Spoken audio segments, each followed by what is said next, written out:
अल्हम्दुलिल्लाह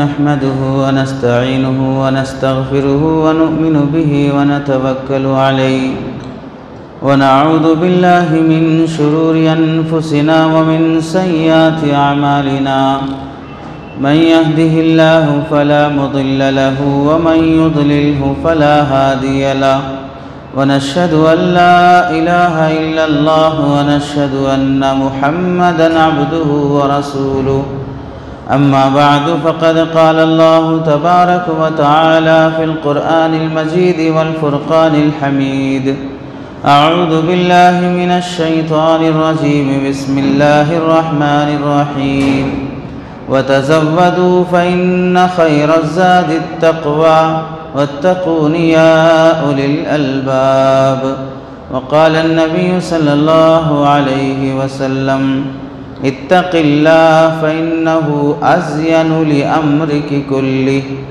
औ कमा क़ाल अन्नबिय्यु सल्लल्लाहु अलैहि वसल्लम अल्लाहुम्मा सल्लि अला सय्यिदिना मुहम्मदिन व अला आलि सय्यिदिना मुहम्मदिन व बारिक व सल्लिम अल्लाहुम्मा सल्लि अला सय्यिदिना मुहम्मदिन व अला आलि सय्यिदिना मुहम्मदिन व बारिक व सल्लिम अल्लाहुम्मा सल्लि अला सय्यिदिना मुहम्मदिन व अला आलि सय्यिदिना मुहम्मदिन व बारिक व सल्लिम।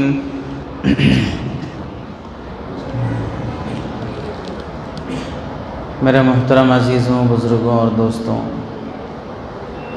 कुरान मजीद की आयत का मुख्तसर हिस्सा और हदीस पाक जो आप हज़रात के सामने पढ़ी गई, उसकी रोशनी में जो बात आप हज़रात के सामने अर्ज़ करनी है वो है एक मुसलमान में एक अज़ीम सिफ़त अल्लाह ने पैदा करने का हुक्म फरमाया, वो है तक़वा और परहेज़गारी।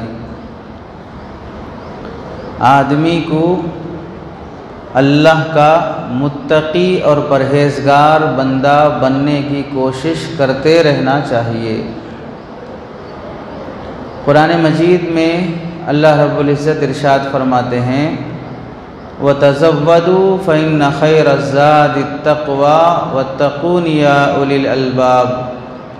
तोशा तैयार कर लो, व तज़व्वदू तोशा तैयार कर लो, फ़इन्न खैरज़ ज़ादित तक़वा और बेहतरीन तोशा अल्लाह का डर है।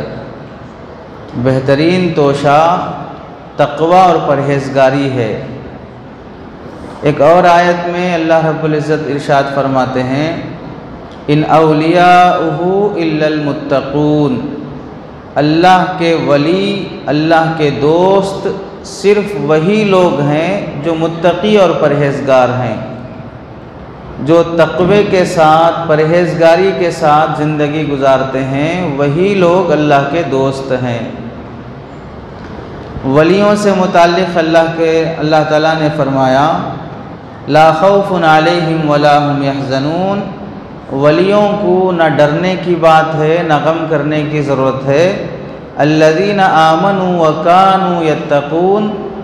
अल्लाह के वली वो हैं जो पक्के मोमिन हों और बहुत ही परहेज़गारी के साथ, तक़वे के साथ ज़िंदगी गुजारते हों।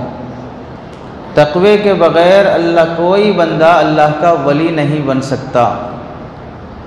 अल्लाह के वलियों की सबसे आला दर्जे की शान ये है कि वो तक़वे, तहारत, परहेज़गारी के साथ ज़िंदगी गुजारते हैं। तक़वा किसे कहते हैं? तक़वा कहते हैं, हज़रत उमर रज़ी अल्लाह तआला अन्हु से एक सहाबी ने अर्ज़ किया, पूछने पर आप अगर किसी कांटीदार रास्ते से गुज़रे हों, दाएं बाएं दोनों तरफ काटियाँ हों, वहाँ से उस पगडंडी से आपको गुज़रना पड़ता हो, तो आप अपने कपड़ों को कैसे बचा कर चलते हैं कि कोई कांटा आपके कपड़ों को न लग जाए। बेर के दरख्त का कांटा अगर लग जाता है तो छुड़ाना बहुत मुश्किल हो जाता है। ऐसे कांटीदार दरख्तों के रास्ते पर से गुज़रना, जहाँ आदमी बहुत एहतियात से चारों तरफ से अपने आप को बचा कर चलता है कि कोई कांटा न लग जाए और चुभ न जाए। ऐसे ही जब आदमी दीन पर चल रहा हो, ज़िंदगी गुजार रहा हो, चारों तरफ से ऐसे बच कर चलना कि कोई गुनाह आपकी ज़िंदगी में ना आ जाए। वहाँ जैसे कांटा चुभने से अपने आप को बचा रहे हो, ऐसे ही ज़िंदगी के रास्ते में गुनाह चुभने से अपने आप को बचाओ। कोई गुनाह तुम्हारी आँखों में ना चुभे, कोई गुनाह तुम्हारी कानों में ना चुभे, कोई गुनाह तुम्हारी ज़बान में ना चुभे। ऐसे पाकीज़ा तरीक़े से ज़िंदगी गुजारने का नाम तक़वा है। तक़वा किसे कहते हैं? तक़वा कहते हैं कि अल्लाह ताला ने जिन जिन कामों के करने से मना कर दिया है उन कामों से बच जाना, ये तक़वा है। जो काम और जो बातें अल्लाह और उसके रसूल ने करने से मना कर दी और हराम कर दी हैं, उनसे बच जाना तक़वा है। गीबत करना हराम है, बदनज़री बदनिगाही करना, फ़िल्में देखना, औरतों की तरफ निगाह डालना, हराम माल कमाना, मुश्तबह माल कमाना, लड़ते झगड़ते रहना, दिल में कीना हसद करना, दसियों गुनाह हैं। दसियों ऐसे गुनाह कबीरा बड़े गुनाह कहलाते हैं। उन सब गुनाहों से बचना यह तक़वा है। सुफियान सौरी रहमतुल्लाहि अलैह ने फरमाया, मुत्तकी को मुत्तकी क्यों कहते हैं? इस वास्ते के अल्लाह से डरने वाले बंदे हर चीज़ से, यानी अल्लाह की मना की हुई चीज़ों से बचकर चलते हैं, इस वास्ते उन्हें मुत्तकी कहते हैं। मुत्तकी के माने आते हैं बचकर चलने वाला। वो अल्लाह की मना की हुई चीज़ों से बचकर चलते हैं, इस वास्ते उन्हें मुत्तकी कहते हैं। हसन बसरी रहमतुल्लाहि अलैह फरमाते हैं, जिस आदमी को ऐसा तक़वा मिल जाए, दिल की वो कैफियत, दिल की वो हालत कि उस आदमी को अल्लाह की मना की हुई हराम और गुनाह की चीज़ों से रोक दे। क्या वह आदमी गुनाह करने तैयार नहीं है, बुराई करने तैयार नहीं है, क्योंकि अल्लाह ने मना कर दिया है। ऐसा तक़वा मिल जाए जो तुम्हें गुनाहों से बचा ले, ऐसा वक़ार मिल जाए कि जो तुम्हें जहालत, लड़ाई झगड़े, फालतू बेहयाई और बेशर्मी की बातों से तुम्हें बचा ले, ऐसा तक़वा मिल जाए जो तुम्हें हराम कामों से बचा ले, और ऐसा वक़ार मिल जाए जो तुम्हें जहालत पर उतरने से बचा ले, तो तुम बड़े खुशनसीब इंसान हो, खुशकिस्मत इंसान हो कि अल्लाह ने तुम्हें ये नेमत अता कर दी है। एक नेक सूरत, नेक सीरत बच्चे से हज़रत हसन बसरी रहमतुल्लाहि अलैह ने पूछा कि दीन का ख़ुलासा क्या है? उस बच्चे ने कहा, दीन का ख़ुलासा ये है कि आदमी तक़वे के साथ जीने वाला बन जाए। फिर पूछा, दीन की बर्बादी क्या है? तो उन्होंने फरमाया, दीन की बर्बादी आदमी के अंदर हिर्स और लालच पैदा हो जाना है। आदमी को पेट का लालच पैदा हो गया, हलाल हराम की तमीज़ के बग़ैर कमाता है। आदमी को निगाहों का लालच पैदा हो गया, जायज़ नाजायज़ सोचे बग़ैर देखना शुरू कर देता है। ज़बान का लालच पैदा हो गया, जायज़ नाजायज़ सोचे बग़ैर बोलना शुरू कर देता है। कुरान पढ़ना इबादत है, गालियाँ देना, गीबत करना गुनाह है, सोचे समझे बग़ैर ज़बान चल रही है। कानों का लालच पैदा हो गया तो आदमी जायज़ नाजायज़ सोचे बग़ैर हर बात सुनना, गाने सुनना, गीबत सुनना, दूसरों की बातें सुनना, सब सुनना गवारा कर रहा है। तो जिस इंसान के जिस्म में हिर्स और लालच पैदा हो जाती है, वो उस इंसान के दीन को बर्बाद कर देता है। तो दीन का खुलासा तक़वे परहेज़गारी के साथ जीना, और दीन की बर्बादी आदमी के अंदर हिर्स और लालच का पैदा हो जाना। इंसान के जिस उज़्व में हिर्स और लालच पैदा हो जाए, वो उज़्व उसे हराम और गुनाह की बातों पर उभारता है, हराम कामों पर उभारता है। और तक़वे के बग़ैर कोई आदमी कामिल मुसलमान बच ही नहीं सकता। एक बुज़ुर्ग समझाते हुए कहने लगे, बिल्ली के सामने दूध रखोगे तो पिएगी, घास रखोगे तो नहीं खाएगी। उसे उसकी रोज़ी रोटी और उसकी ग़िज़ा का इल्म है। भैंस के सामने घास रखोगे तो खाएगी, दूध रखोगे तो नहीं पिएगी। उसे उसकी रोज़ी रोटी का पता है कि मुझे क्या खाना है क्या नहीं खाना है। जानवरों को इतनी तमीज़ है कि मेरा खाना ये है, ये मेरा नहीं है, तो फिर इंसानों की इतनी तमीज़ क्यों नहीं है कि ये मेरा है इस वास्ते हलाल है खा रहा हूँ, ये मेरा नहीं ये पड़ोसी का है, ये पार्टनर का है हराम है मुझे नहीं खाना है। ये सोचे समझे बगैर आदमी जिसका भी आए खा रहा है। जानवर उसकी ग़िज़ा से हटकर दूसरी ग़िज़ा दे दे तो खाने तैयार नहीं है, और इंसान अपनी ग़िज़ा के अलावा हलाल हराम कुछ भी हो, मालूम है कि ये मेरे लिए हलाल नहीं है, फिर भी खाने तैयार हो रहा है। जब आदमी के अंदर तक़वा नहीं होता है तो फिर वो हलाल हराम सोचे बगैर दूसरों का माल हड़पना शुरू कर देता है। हमने आज कमाने की लालच और हिर्स में, बच्चों को पालने और उनकी एजुकेशन की हिर्स में अपनी कमाई का कोई इम्तियाज़ रखे बगैर कि हलाल है कि हराम है, अपने पेट को गोया के डस्टबिन बना लिया, कचरा डालने का डब्बा, जो भी आए डालते रहो, जो भी आए डालते रहो, वो अच्छा है ख़राब है कुछ भी हो डालते रहो। चीज़ दूसरे की है, पेट हमारा है, चीज़ दूसरे की है, पेट हमारा है। हमारे पेट में अगर वो हराम जाएगा तो हमें बदनामी होगी और हमारा दीन बर्बाद होगा। इसका लिहाज और इसकी तमीज़ नहीं है। अल्लाह के नबी अलैहिस्सलाम सरकार दो आलम सल्लल्लाहु अलैहि वसल्लम किस कदर एहतियात और किस कदर दूसरों के माल में बहुत मोहतात रहते थे। तिरमिज़ी शरीफ की हदीस है, आप अलैहिस्सलाम फरमाते हैं कि कभी कभार मैं अपने बिस्तर पर लेटने के लिए जाता हूँ, बिस्तर के पास कोई सूखी खजूर पड़ी रहती है, फाका और भूख है, वो खजूर खाने के लिए उठा भी लेता हूँ, फिर ख्याल आता है कि शायद ये सदक़े का खजूर हो, और सदक़े का खजूर सैयद ख़ानदान के अहबाब नहीं खाते हैं। अल्लाह के नबी अलैहिस्सलाम हदिया कबूल करते हैं, सदक़ा कबूल नहीं करते। तो मैं सोचता हूँ कि ये सदक़े का खजूर होगा, वो सोचकर फिर वो खजूर जहाँ है वहीं रख देता हूँ। वो हराम है ये गारंटी नहीं है, डाउट है कि वो सदक़े का हो सकता है, और सदक़े का हमारे लिए जायज़ नहीं है, तो फाक़े के बावजूद भी वो खजूर वहीं रख देता हूँ। छोटे बच्चे भूख की वजह से हज़रत हसन हज़रत हुसैन रज़ी अल्लाह तआला अन्हुमा रास्ता चलते हुए रास्ते में गिरी हुई खजूर एक बार उठा के मुंह में डाल लिए। अल्लाह के नबी अलैहिस्सलाम की नज़र पड़ी तो जैसे हम छोटे बच्चों को किसी चीज़ की घिन और बुराई दिखाते हुए बोलते हुए उसे उल्टी करने और थूकने लगाते हैं, अल्लाह के नबी अपने हसन हुसैन को ये बोलकर वो खजूर दोबारा मुंह से निकाल कर थूकने लगाई और फरमाया कि सदका हो सकता है, यानी गिरी हुई चीज़ सदक़े की हो सकती है और हमारे लिए सदका खाना जायज़ नहीं है।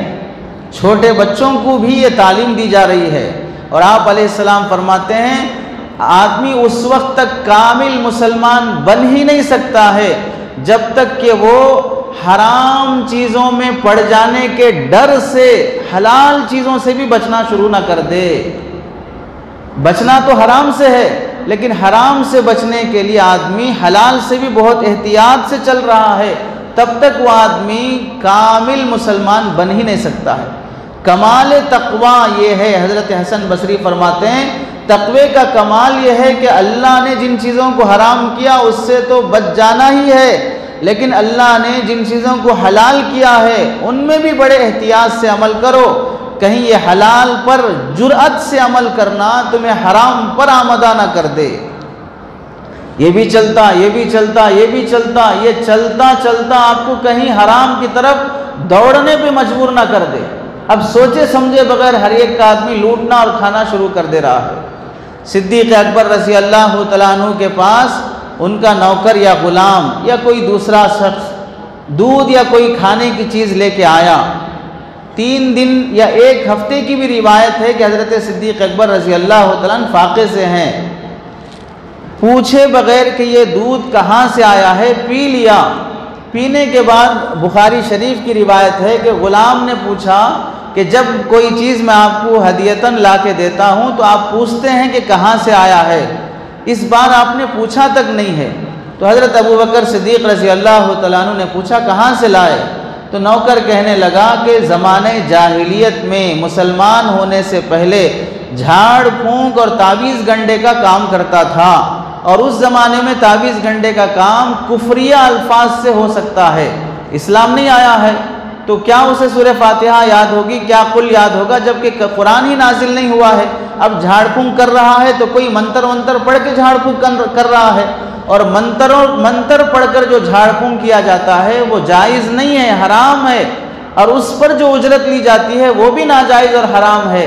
तो मैं ज़माने जाहिलियत में झाड़ फूंक करता था, एक आदमी को झाड़ फूंक किया, वो अच्छा हो गया, उसके पैसे देना बाकी था, अब वो उसके पैसे दिया है मुसलमान होने के बाद, वो पैसे से मैं आपके लिए दूध और खाना लाया हूँ। जब हज़रत सिद्दीक़ अकबर ने सुना कि हराम का लुक़मा पेट में चला गया तो उंगलियां डालकर उल्टी करने लगे। उल्टी नहीं हो रही है, पहले से भूख है, फाका है, अब थोड़ा गया वो कहाँ से निकलेगा।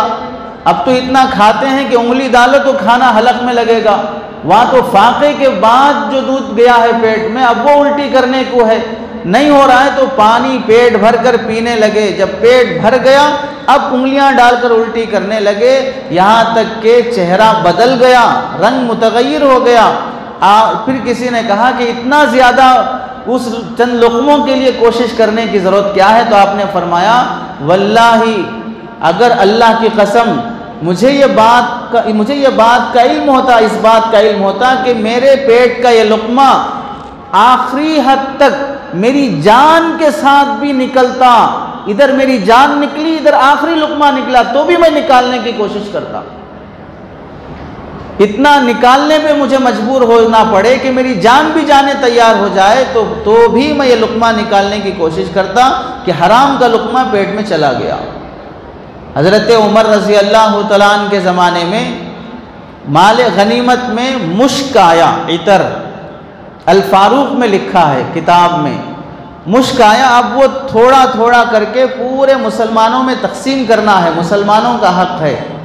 तो जब वो तकसीम करने की बारी आई तो हज़रत की अहलिया ने कहा कि मैं वो थोड़ा थोड़ा करके तकसीम कर देती हूँ। तो हज़रत उमर रज़ी अल्लाह तआला ने फरमाया कि आपको तकसीम करने की इजाज़त नहीं है, किसी दूसरी औरत से तकसीम थोड़े थोड़े करके शीशियों में डालना है, डालने के बाद फिर तकसीम कर देंगे, ये डालने का जो काम है ये मैं कर देती हूँ। तो हज़रत उमर रज़ी अल्लाह तआला ने फरमाया आपको इजाज़त नहीं है, दूसरों से करवाएंगे। फिर मना करने के बाद पूछा कि भाई मैं क्यों नहीं कर सकती हूँ, मैं भी खिदमत कर सकती हूँ। तो हज़रत उमर रज़ी अल्लाह तआला ने फरमाया कि ये मुसलमानों का माल है और तकसीम से पहले तुम्हारे हिस्से में जितना आएगा उससे पहले तुम्हें फ़ायदा उठाना जायज़ नहीं है, तो मैं कैसे फ़ायदा उठाऊँगी? तकसीम करते हुए जब तुम मुश्क की खुशबू सूंघोगी ये फ़ायदा उठाना हुआ। तकसीम करने से पहले जब शीशियों में डालने लगेंगे तो डालते वक्त खुशबू आएगी। इतर से फ़ायदा क्या करते हैं? इतर से फ़ायदा यही है कि उसकी खुशबू सूंघते हैं, इतर को खाते नहीं हैं, इतर को पीते नहीं हैं, उससे फ़ायदा खुशबू सूंघना है। उसका फ़ायदा ये होगा कि जब तुम डालने लगोगी तो उसकी खुशबू सूंघोगी। तकसीम से पहले ये जो खुशबू सूंघी जा रही है ये मुसलमानों के माल से फ़ायदा उठाना है। इस कदर एहतियात पब्लिक के माल में, मुसलमानों के माल में कि तुम इससे पहले फ़ायदा उठाना जायज़ नहीं है। सहाबा में से हज़रत अबू दरदा रज़ी अल्लाह तआला अन्हु एक सहाबी हैं, बड़े मशहूर सहाबी, जिसे अल्लाह के नबी अलैहिस्सलाम या उम्मत ने वाइदु हादिहिल उम्मा, इस उम्मत का सबसे बड़ा ख़तीब सहाबा में हज़रत अबू दरदा रज़ी अल्लाह तआला अन्हु एक बार घर से निकल कर गुज़र रहे थे। घर के सहन में इनका ऊँट बंधा हुआ था, इनका ऊँट बंधा हुआ था। देखे तक़वे का आलम, ऊँट बंधा हुआ है तो ऊँट के करीब जाकर कान में कहने लगे कि कल क़ियामत के दिन तू अल्लाह के सामने मेरी शिकायत नहीं कर सकता, क्योंकि दुनिया में मैंने तुझ पर तेरी ताकत से ज़्यादा बोझ नहीं डाला है, जितना तू बर्दाश्त कर सकता है उतना ही मैंने तुझ पर बोझ डाला है, तेरी ताकत से ज़्यादा मैंने तुझ पर बोझ नहीं डाला। और वो दिन था। फिर शाम होते होते हज़रत अबू दरदा रज़ी अल्लाह तआला अन्हु का इंतकाल हो गया। वफ़ात के दिन भी अपने मामलात की इंसानों से नहीं जानवर से भी इतनी सफाई कि जानवर से भी कह रहे हैं कि तेरे ऊपर मैंने तेरी ताकत से ज़्यादा बोझ नहीं डाला है। हज़रत इमाम बुखारी रहमतुल्लाह अलैह के वालिद मुहद्दिस इस्माइल रहमतुल्लाह अलैह की जब वफ़ात का वक्त आया तो उन्होंने अपने एक साथी को बुलाकर कहा कि मेरे बेटे की तालीम और तरबियत का ख्याल रखना। अल्लाह गवाह है, जब से मैं शऊर और होश संभाला हूँ उस वक्त से लेकर आज तक, और आज मैं जब दुनिया से जा रहा हूँ तो मेरी प्रॉपर्टी में कोई एक पैसा ऐसा नहीं है जो डाउट से कमाया हूँ, एक पैसा ऐसा नहीं है जो डाउटफुल का हो। मैंने पूरी कमाई हलाल की कमाई है, मेरे उसी कमाई से बच्चे की तरबियत हो। ऐसे हलाल कमाई वाले बाप की कमाई से पढ़कर जो बच्चा बना है वो इमाम बुखारी रहमतुल्लाह अलैह हैं, जो मुहद्दिसों में सबसे बड़े मुहद्दिस कहलाते हैं। हराम कमाई कमाने वाले माँ बाप अपने बच्चों से अदब, एहतराम, खिदमत की तवक्को रखना ही दुरुस्त नहीं है। जब उन्हें लुक़मा ही अल्लाह की नाफरमानी का मिला है तो वो तुम्हारी फरमाबरदारी कैसे करेंगे? जब लुक़मा ही उन्हें हराम का मिला है तो वो हलाल पर कैसे आएंगे? अपनी औलाद को हलाल खिलाने की फ़िक्र इमाम अबू हनीफ़ा रहमतुल्लाह अलैह के तक़वे के वाक़यात इस कदर मशहूर हैं। इमाम अबू हनीफ़ा रहमतुल्लाह अलैह के मुताल्लिक़ आता है, उनके साथ हफ्स बिन कबीर रहमतुल्लाह अलैह गालिबन पार्टनरशिप हैं, या हफ्स बिन अब्दुल्ला रहमतुल्लाह अलैह पार्टनरशिप हैं कपड़े के बिज़नेस में। कपड़े के बिज़नेस में पार्टनरशिप हैं। एक थान कपड़े का आया तो अबू हनीफ़ा रहमतुल्लाह अलैह ने फरमाया कि इस थान के कपड़े में ऐब है, अगर जब किसी को बेचो तो ये बोल कर बेच देना कि इसमें ऐब है, ये इसमें थोड़ा डैमेज है, उसके बाद जो कीमत लगेगी उसके हिसाब से बेचना। इत्तेफाक से वो भी नेक आदमी हैं, बोलना भूल गए, गाहक को वो डैमेज दिखाना भूल गए और बेच दिया। इमाम अबू हनीफ़ा रहमतुल्लाह ने बाद में जब देखा थान नहीं है, पूछा क्या हुआ, बेच दिए, ऐब बताया कि नहीं बताया? नहीं बताना भूल गया था। बहुत गुस्सा और नाराज़ होकर वो थान की कीमत कितनी होती है पूरी कीमत ले जाकर गरीबों में सदका कर दिया। अब वो गाहक तो नहीं मालूम कहाँ है, लेकिन पूरे थान की कीमत सदका कर दी। किताबों में लिखा है थान की कीमत कितनी थी? उस ज़माने में 20,000 दिरहम की थी। 1300 साल पहले 20,000 दिरहम, 2,000 के लिए झगड़े हो रहे हैं, 1500 के लिए मर्डर कर रहे हैं। 1300 साल पहले 20,000 दिरहम का कपड़ा डैमेज दिखाए बगैर बेच दिया है तो सब ले जाके सदका कर दिया। दूसरा काम, अपने पार्टनर से कहा कि आज से तेरी मेरी पार्टनरशिप खत्म। जब तू मेरे कमाई में हलाल की तमीज़ नहीं रख सकता है तो मेरा पार्टनर बनने के भी लायक नहीं है। इमाम अबू हनीफ़ा रहमतुल्लाह अलैह सड़क पे खड़े हैं, तेज़ दोपहर के वक्त धूप तेज़ पड़ रही है, तो किसी ने उनके साथी या शागिर्दों में से कहा कि हज़रत थोड़ा छाँव में खड़े हो जाएं, साए में, किसी से मुलाकात करना है या किसी का इंतज़ार है तो साए में खड़े हो जाएं। जिसका साया है वो घर वाला, जिसके साए में खड़े होने की बात हो रही है, इमाम अबू हनीफ़ा ने फरमाया कि मैं उसके घर के साए में नहीं खड़े हो सकता। क्यों नहीं खड़े हो सकते? तो फरमाने लगे कि ये घर वाला मुझसे पैसे कर्ज लिया है, और हदीस में है कि कुल्लु दैनिन जर्रा नफ़अन फहुवा रिबा, कर्ज देकर फ़ायदा उठाना ये सूद में दाखिल है। ये घर वाला मुझसे कर्ज लिया है, अब मैं उसके घर के साए में खड़ूंगा तो उसके घर से मैंने साए का फ़ायदा उठाया, और कर्ज देकर फ़ायदा उठाना जायज़ नहीं है, इसके घर के साए में भी नहीं खड़े हो सकता। लोग आज घर रहन रखने के मसले पूछते हैं, फ़लाँ मुफ्ती साहब से पूछें, फ़लाँ से पूछें, फ़लाँ इमाम साहब से पूछें, हम घर रहन रखना चाह रहे हैं, गिरवी रखना चाह रहे हैं, बग़ैर किराए के 2 लाख रुपए, 5 लाख रुपए, 6 लाख रुपए दे दो, बग़ैर किराए के घर में रह जाओ। पूछ लो दारुल इफ्ता से, हलाल घर में रहकर जीना चाहते हो, शरई तौर पे भी इस तरह का घर रहन रखना जायज़ ही नहीं है। तुम अपने 5 लाख रुपए देकर बग़ैर किराए के जिस घर में रहते हो उस घर से तुम माहाना 5-10 हज़ार के किराए का जो फ़ायदा उठा रहे हो, वो फ़ायदा तुम्हारे कर्ज का इवज़ है और वो हराम में दाखिल होगा, वो हराम में दाखिल होगा। आदमी कैसे तक़वे वाला बन सकता है जब उसे घर के रहन सहन की तमीज़ का पता नहीं है। दरख्तों के नीचे ज़िंदगी गुजार ली, झोपड़ियों में ज़िंदगी गुजार ली, फुटपाथ पे ज़िंदगी गुजार ली, लेकिन हराम तरीके से बने हुई इमारत में ज़िंदगी गुजारना गवारा नहीं है। 24 घंटे की सुबह शाम हराम में हो रही है। इमाम अबू हनीफा रहमतुल्लाह अलैह को पता चला कूफा में मार्केट में, बकरियों की मार्केट में लोग किसी दूसरे शहर से बकरियां चुरा कर इस शहर में लाकर बेच रहे हैं। दूसरे शहर की बकरियां चुरा कर, जैसे आजकल इस सूबे की गाड़ियां चुरा कर दूसरे सूबे में ले जाके बेचते हैं, यहाँ की गाड़ियां चुरा कर दूसरे सूबे में ले जाकर बेचेंगे कि यहाँ पकड़े जाएंगे। दूसरे शहर की बकरियां चुरा कर कूफा में लाकर बेच रहे हैं। पता चला कि कूफा की मार्केट में चोरी की बकरियां बिक रही हैं।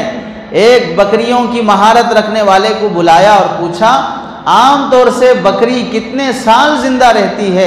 उसने कहा 7 साल मिनिमम जिंदा रहती है। तारीख में लिखा है उसके बाद से 7 साल तक बकरी का गोश्त कूफा में नहीं खाया। शायद वो चोरी की बकरी आज कट के आ रही हो, शायद वो चोरी की बकरी आज कट के आ रही हो। 7 साल तक कूफा में बकरी का गोश्त नहीं खाया। आज तो चोर मार्केट के नाम से ही मार्केट मशहूर है। चोर मार्केट में जाओ, वहां से चीजें खरीद के लाओ, सस्ती मिल जाएंगी। संडे बाजार में जाओ, जुमेरात बाजार में जाओ, फला मार्केट में जाओ, वहां चीजें बड़ी सस्ती मिल जाएंगी। जबकि मालूम है कि वहां चोरी का माल 80% आता है। तो आदमी ऐसे मार्केट से खरीदने वाला कैसे तकवे वाला बन सकता है? आदमी से कर्ज, हजरत इमाम अबू हनीफा से कर्ज ले लिया एक आदमी, उससे कर्ज का मुतालबा करने के लिए उसके दरवाजे पे खड़े हैं। खड़े खड़े देखा कि जूते में गिलाजत लगी हुई है। अब उस गिलाजत को झटकने और साफ करने लगे। जब झटकने लगे तो गिलाजत उड़कर उसके दीवार पे जाके लगी, जिससे अपने पैसे मांगना है, कर्ज के पैसे, उसके दीवार पे जाके लगी। तो अब वो शख्स का घर जिसकी दीवार पे गिलाजत इमाम अबू हनीफा के पैर झटकने से लगी है, अगर उस गिलाजत को ऐसे ही छोड़ देंगे, दूसरे की दीवार तुमने ख़राब कर दी। और अगर वो गिलाजत साफ कर देंगे तो गिलाजत के साथ साथ कच्ची मिट्टी की दीवार है, मिट्टी के चंद जर्रात भी गिर जाएंगे, उससे दीवार खराब हो जाएगी।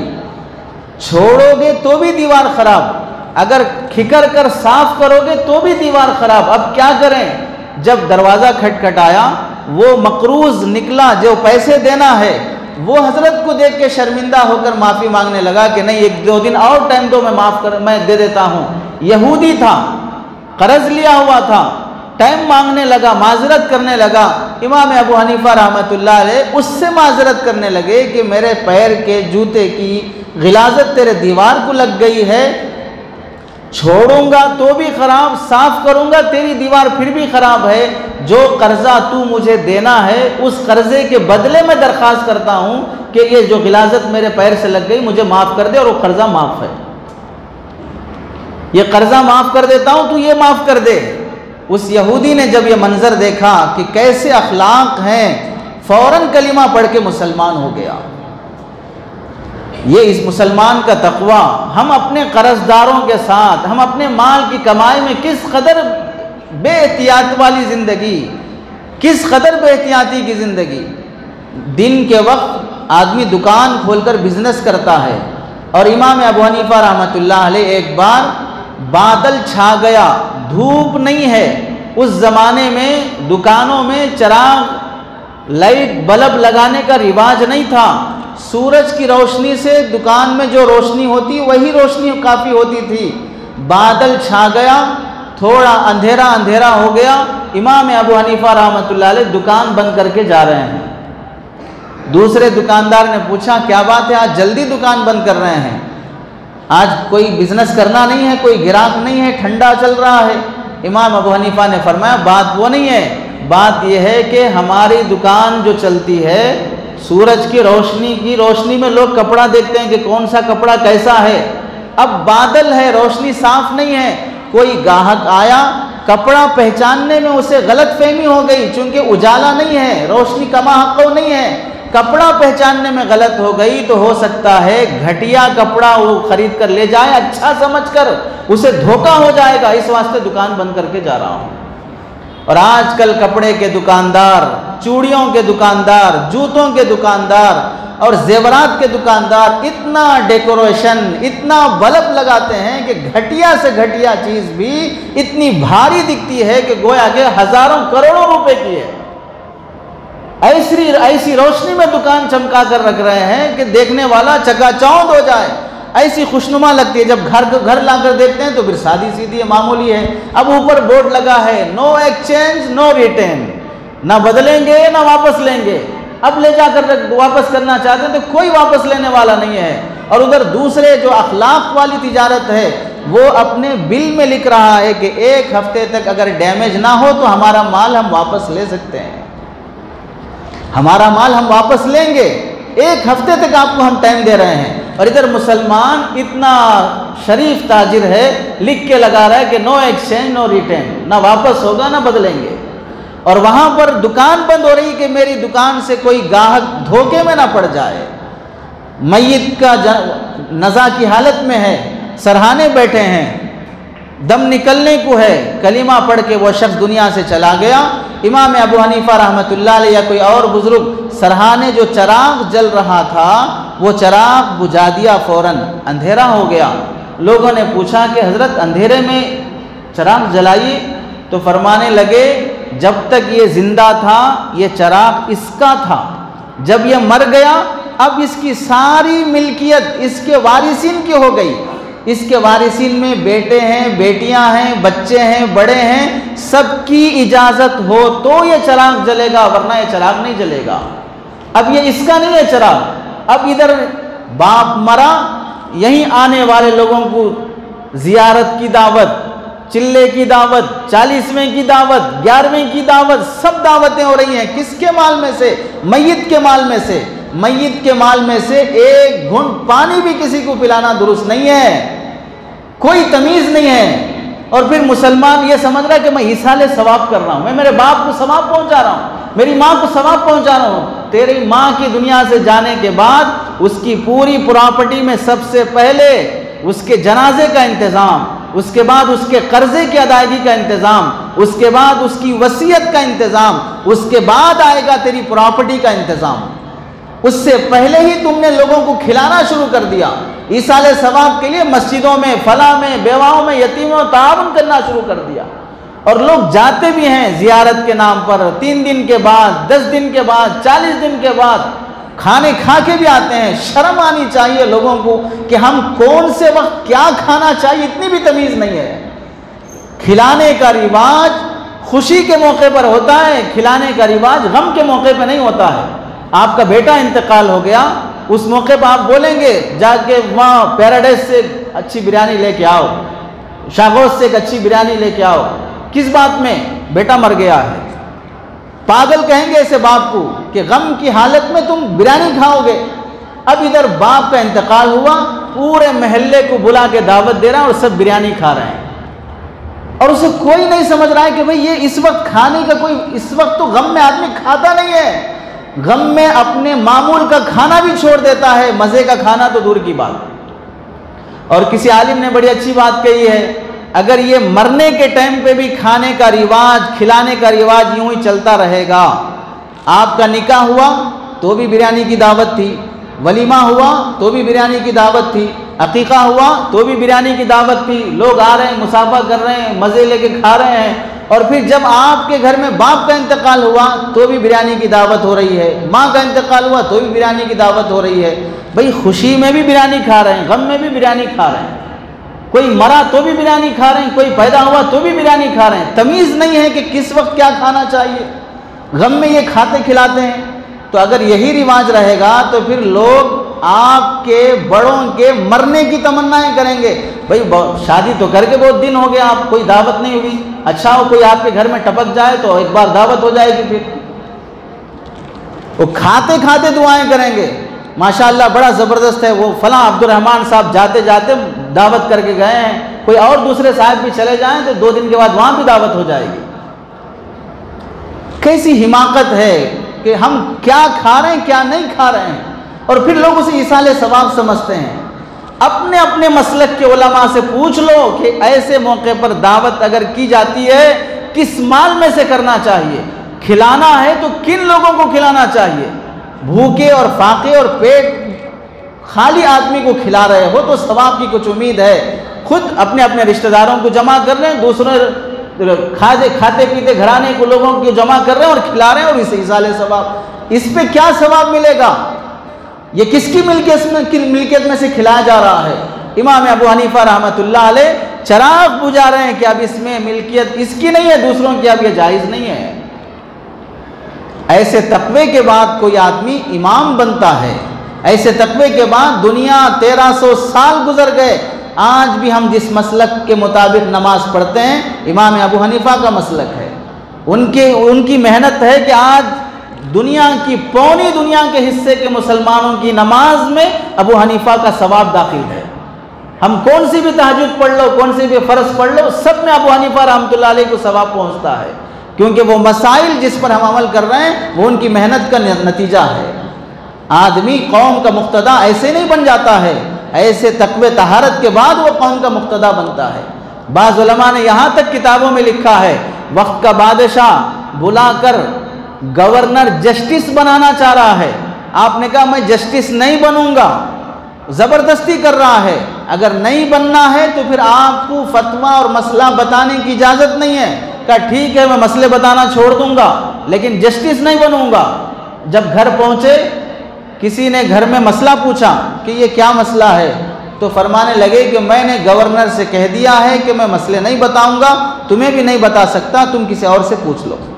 घर का आदमी पूछ रहा है तो भी नहीं बता रहे हैं, मैं बोल दिया हूँ, ज़बान दे दिया हूँ, अब नहीं बताऊंगा।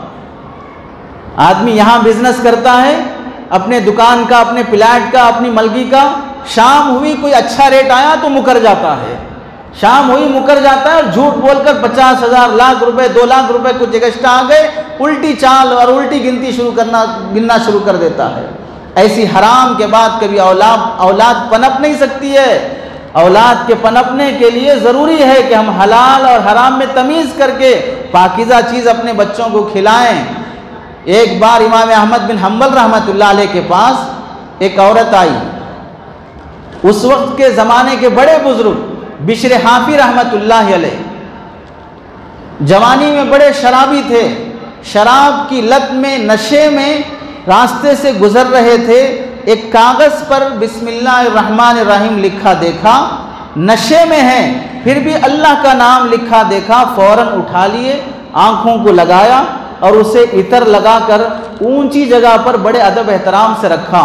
रात हुई, ख्वाब में सरकार दो आलम सल्लल्लाहु अलैहि वसल्लम उस ज़माने के बड़े दूसरे बुज़ुर्ग के ख्वाब में तशरीफ़ लाए और उनसे फरमाया कि बिश्र हाफी से कह दो कि उन्होंने अल्लाह के नाम का एहतराम किया, अल्लाह उनके नाम का एहतराम करते हुए उन्हें विलायत अता करते हैं, अपना वली बनाते हैं। सुबह होने के बाद ये बुज़ुर्ग पहुँचे उन्हें बताने के लिए, कहाँ हैं? शराब खाने में हैं। खड़े होकर बुलाया कि उन्हें बोल दो कि अल्लाह की तरफ से एक बंदा एक पैगाम लेके आया है। नाम सुना अल्लाह का, फ़ौरन खड़े हो गए, आए, पूछा क्या बात है? नबी ने ख्वाब में फरमाया है कि तुम अल्लाह के वली हो। उस दिन से तौबा किया, उस दिन से तौबा किया और नंगे पैर चलना शुरू किए। पता नहीं इस ज़मीन के किस हिस्से पर किस अल्लाह वाले का पैर पड़ा होगा। एक बार इमाम अहमद बिन हम्बल रहमतुल्लाह अलैह के पास एक औरत आई, आकर मसला पूछ रही। क्या मसला पूछ रही है कि मैं अपने गुजारे के लिए, पहले ज़माने में कपड़े सूत वगैरह रुई से तान कर, बुन कर, बुट्टियाँ, थैलियाँ बेचकर लोग गुजारा करते थे, तो मैं सूत काट कर अपने कपड़े बेचकर गुजारा करती हूँ। एक बार रात में ऐसा हुआ कि बादशाह की सवारी गुजर रही थी और उस सवारी के साथ लाइटें और चरागें चल रहे थे। वो गुजरने की देर तक मैं उसकी रोशनी में अपना कपड़ा बुन ली। बाद में मुझे ख्याल आया कि मैं बादशाह की रोशनी से फ़ायदा उठाई उसकी इजाज़त के बग़ैर। अब मैं ये कपड़ा बेच सकती हूँ या नहीं बेच सकती हूँ, मेरे लिए जायज़ है या नाजायज़ है, ये पूछ रही है। इमाम अहमद बिन हम्बल रहमतुल्लाह ने फरमाया कि नहीं बेच सकती, नाजायज़ हराम है। चली गई। बेटा जब यह फतवा सुना तो बाप से कहने लगा कि आप ये फतवा कैसे दे दिए, ये तो जायज़ है, इसमें तो कोई हरज ही नहीं है, लेकिन आप उसे क्यों हराम बोल दिए? तो अहमद बिन हम्बल रहमतुल्लाह ने फरमाया कि जाके देखो ये औरत कौन है। जब पता किया, मालूम हुआ तो पता चला बिश्र हाफी रहमतुल्लाह अलैह की बहन है। बिश्र हाफी रहमतुल्लाह अलैह की बहन है। वो इतना बारीक मसला पूछने आ रही है तो उसके घर के तकवे का क्या आलम होगा, और मुत्तकी लोगों के लिए इससे भी बचना ज़रूरी है। और आज लोगों के घरों में चोरी का करंट, हर एक के घर में वायर लगा लो, सल्तनत बड़ी, हाकिम बड़ा, फला बड़े जालिम हैं, फला बड़ा लूट रहे हैं, फला बड़ा कर रहे हैं, इस वास्ते हम क्या करंट चोरी नहीं कर सकते, फला चोरी नहीं कर सकते। देखो, अगर कपड़े पे गिलाजत लग गई, पायखाना लग गया, पेशाब से नहीं धोते हो, गिलाजत को गिलाजत से नहीं धोते हैं, गिलाजत को तहारत से धोते हैं, पानी से धोते हैं। जुल्म का बदला जुल्म से नहीं दिया जाता है। जिस तरीके से जुल्म आ रहा है उस तरीके से मुकाबले की कोशिश करो, वो दिमाग में नहीं आ रहा है। चोरी छुपे आदमी अगर गुनाह कर रहा हो पकड़े जाएगा, यहां भी जलील और रुसवा होगा और अल्लाह के पास भी जलील और रुसवा होगा। और आज आदमी को कोई तमीज ही नहीं है, बड़े बड़े जलसे कर लो, फंक्शन हॉल कर लो, फला कर लो, और करंट कहाँ का हो रहा है कोई तमीज नहीं है। कभी पूछ लो कि हलाल है कि हराम है। हम जो हासिल कर रहे हैं चिराग की रोशनी में गुजारा कर लो, लेकिन हराम तरीके से जो माल हासिल होगा वो माल कभी अपने घर में बरकत नहीं ला सकता है। सब परेशान, बीमारियां आ रही हैं, झगड़े चल रहे हैं, फला हो रहा है, फला हो रहा है। वजह क्या है? जो इनकम और जो घर का माहौल, किस हराम रोशनी में हम पनप रहे हैं। ऐसी हराम रोशनी के बाद कहाँ अल्लाह की रहमत आएगी, कहाँ बच्चे फरमाबरदार बनेंगे। खुद इमाम अहमद बिन हम्बल रहमतुल्लाह अलैह का वाक़या है। 3 दिन भूखे हैं, 3 दिन के बाद घर की किसी खादिमा ने रोटी बनाकर, उसमें शानदार तरीके से मज़ेदार रोटी बनाकर ला के इमाम अहमद बिन हम्बल के सामने पेश किया। इमाम अहमद बिन हम्बल ने देखा रोटी में तेल लगा हुआ है और घर में तेल नहीं था, सूखी रोटी खाते थे। तेल लग के रोटी बन के आई है। पूछा ये तेल कहाँ से है? कहा आपका बेटा, बेटे का नाम है सालेह। सालेह का मतलब ही होता है नेक। आपके बेटे सालेह के पास से तेल ला लिए हैं और उस तेल से रोटी बनाए हैं। बेटे की जॉब क्या है? बेटा सरकारी मुलाजिम है, बेटा एक गांव का गवर्नर है, और इनके पास ज़मीन वाले, दुकान वाले, फला लोग रिश्वत के पैसे भी लाके देते रहते हैं। और मेरा बेटा जब से गवर्नर बना है उसकी कमाई और इनकम भी खाना छोड़ दिया हूँ, और इस रोटी में जो तेल लगा है वो मेरे बेटे का है, मैं अब ये रोटी नहीं खाऊंगा। बेटे की रोटी भी नहीं खा रहे हैं कि उसकी कमाई में भी डाउट हो सकता है। और आज जो बेटा कुवैत में किसी कफील को चूना लगा के आ जाए, किसी को धोखा दे के आ जाए, किसी को धोखा दे के कमा ले, बड़े खुश हो जाते हैं कि 1 साल में बिल्डिंग खड़ा कर दिए हैं। और किस पे खड़ा किए हैं? जहन्नम की आग पे खड़ा किए हैं। बुनियाद उसकी हराम पे है और बाप खुश हो रहा है। अब क्या करें वो रोटी? कहा कि रखो, कोई फकीर भीख मांगने के लिए आए तो ये बोल कर देना आटा अहमद बिन हम्बल का है, तेल उनके बेटे का है और बेटे की कमाई डाउट की है। अगर फकीर ले तो देना, वरना रखे रहना। अल्लाह गवाह है, तारीख में लिखा है जो फकीर भी आता ये सुनता तो रोटी नहीं लेता, चले जाता। रखे रखे रोटी सूख गई, उसके बाद रोटी फेंकना पड़ा। फ़कीरों का ये तकवा है तो औलिया का तकवा उस ज़माने में क्या होगा। और आज कोई तमीज़ नहीं है। मौलाना मजहर नानोतवी रहमतुल्लाह अलैह सहारनपुर में पढ़ा रहे हैं, दर्स दे रहे हैं। जॉब के वक्त अगर कोई आदमी बात करने के लिए आता है तो उस टाइम देख लेते हैं, मेरा ये टाइम जॉब का है, पढ़ाने का है, ये बात करने के लिए आया है, कापी पे टाइम लिख लेते, 10 मिनट इससे आज बात किया हूँ, जॉब के टाइम में 10 मिनट दूसरे से बात किया हूँ, फिर कल कोई ऐसा काम हो गया, दूसरे दिन ऐसा काम हो गया, महीना ख़त्म होने के बाद पूरे कितने मिनट हुए लिखते और फिर जो मैनेजमेंट कमेटी है, इंतज़ामिया, उससे बोलते कि इस महीने में जॉब की टाइमिंग पर मैंने 1.5 घंटा दूसरा काम किया है, ये 1.5 घंटे की सैलरी कट कर दो, ये 1.5 घंटे की सैलरी कट कर दो, ये सैलरी मेरे लिए हलाल नहीं है। और आज जॉब में बैठे हैं, सिर्फ थंब लगा के आ रहे हैं, जाके अंगूठा लगा के आ जा सकते हैं, उसके बाद हमारी हाजिरी पड़ जाएगी, सैलरी आ जाएगी, कोई मसला नहीं है।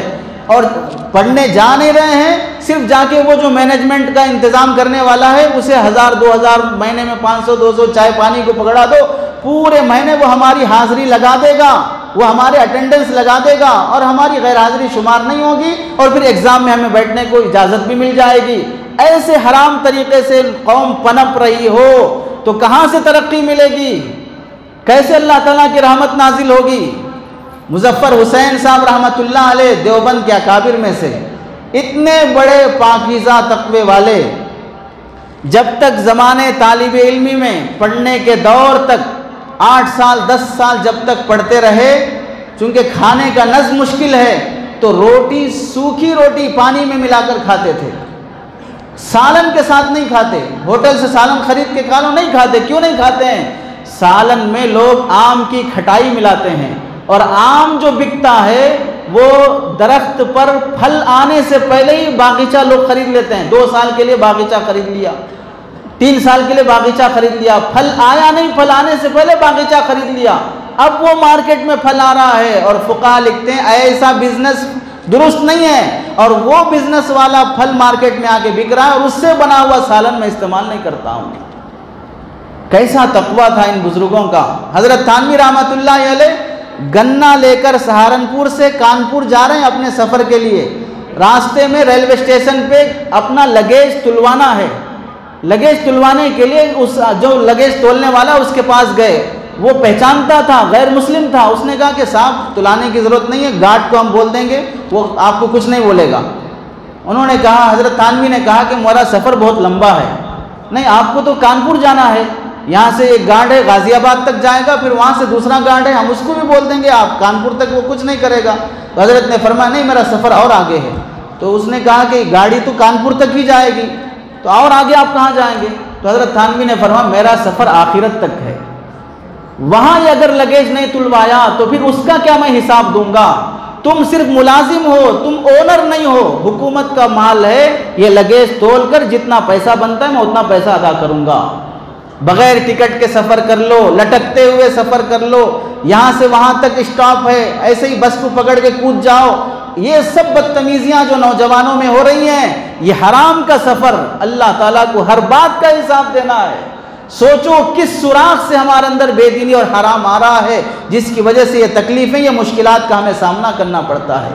अल्लाह के वो बंदे इस कदर तकवे वाले थे तो आज भी वो मर के भी जिंदा हैं, और आज हमारी बदामालियाँ और हराम हलाल की बदतमीज़ी जिसकी वजह से हम जीते जी मर रहे हैं, वो मर के भी जिंदा हैं, हम जीते जी मर रहे हैं, तड़पती हुई ज़िंदगी गुजार रहे हैं। लुक़्मों का एहतियात बरतो। आधे इंच की गोली भी खाने के लिए डॉक्टर से पूछते हो, गलत गोली हलक से ना उतर जाए, इन्फेक्शन रिएक्शन हो सकता है, इस वास्ते पूछ पूछ के गोलियां खा रहे हो। ऐसे ही 3 टाइम के लुक़्मे जो उतार रहे हो हलक से नीचे, उलमा और मुफ्तियान इकराम से पूछ पूछ के उतारो, कोई हराम लुक़मा ना उतर जाए।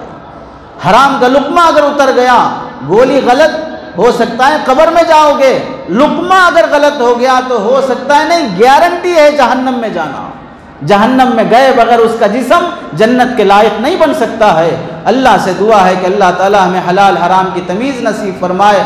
व आखिर दावाना अनिल हम्दुलिल्लाहि रब्बिल आलमीन।